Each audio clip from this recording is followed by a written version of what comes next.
தமிழ் சொந்தங்கள் எல்லாரும் இவரை பாருங்க, இவர் தான் சின்ன பொடியன். ஆனா இவர் இப்ப கொஞ்சம் வளர்ந்துட்டாரு. ஏன்னா இது 2 வருஷத்துக்கு முன்னால எடுத்த வீடியோ. இப்ப இவர் எங்கட வீட்டோட சிங்க குட்டி தங்க கட்டி. ஏன்னா ஒருத்தரையும் வீட்டுக்குள்ள வர விட மாட்டா. வந்தாக்களுக்கு தெரிஞ்சிருக்கு கண்டிப்பா. அது என்னண்டா, நாங்க வீட்டுல இந்த மாதிரி செல்ல பிராணிகள் வளர்க்கும் போது நாங்க எவ்வளவு கஷ்டத்துல இருந்தாலும் இதுகளை கொஞ்ச நேரம் பார்க்கும்போது அந்த கொஞ்ச நேரம் எங்கட கஷ்டங்கள் எல்லாம் மறந்து நிம்மதியா இருக்கக்கூடிய சூழ்நிலை இருக்கு. அதுவும் இந்த மாதிரி நாய்களுக்கும் மனுஷனுக்குமான உறவு மிக ஆழமான மற்றும் மிக உண்மையான உறவுண்டா உலகத்துல மிக பலரால ஏற்றுக்கொள்ளப்பட்டிருக்கு.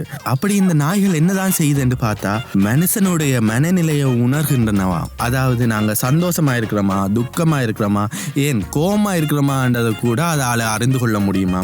இதை விட இன்னொன்று தெரியுமா, காலம் எவ்வளவு மாறினாலும் நாய்கள் இன்னும் மனிதன் மீது கைவிடாத காதல் காட்டுகின்றனவா. உண்மையில் நாய்கள் காட்டும் காதல் மனிதர்களால் கூட ஒருவருக்கு ஒருவர் காட்ட முடியாத அளவுக்கு தூய்மையானதாம். அதுவும் எங்களோட சின்னப்படி எனக்கு கொஞ்சம் அதிகமாகவே இருக்குன்னு நினைக்கிறேன். ஏன்னா அவர் காட்டுற ரியாக்ஷன்ஸ், அவர் காட்டுற அன்பு எல்லாம் கொஞ்சம் அதீதமாக தான் இருக்குது.